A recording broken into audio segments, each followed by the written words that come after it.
In this video, we will see how to delete a database or drop a database. There are two ways that we can do it. One is graphically and other one is writing a query. First, we will see how to delete or drop a database in graphical method. Go to the database that you want to delete, right click on it, click on delete.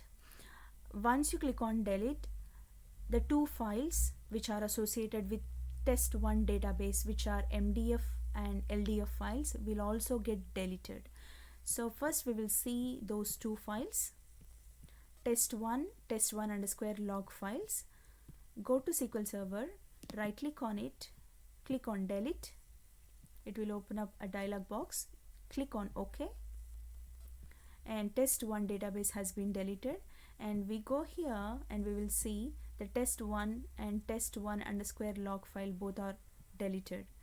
So this is a graphical method to delete a database. Now we will see how to delete a database by writing a query.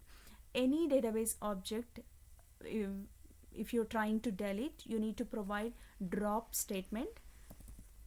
Drop. Here we are deleting database, that's why we need to give a database. If you're trying to delete drop a table, you need to provide drop table name. Or if you're trying to drop a view, you need to provide drop view and view name. So here database, I'm going to give a database, and you need to provide your database name, which is test2. Just execute this query.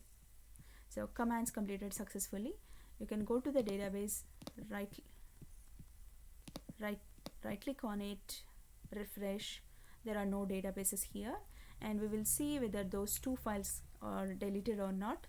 See, there are no test2 MDF and test2 log files. They also get deleted.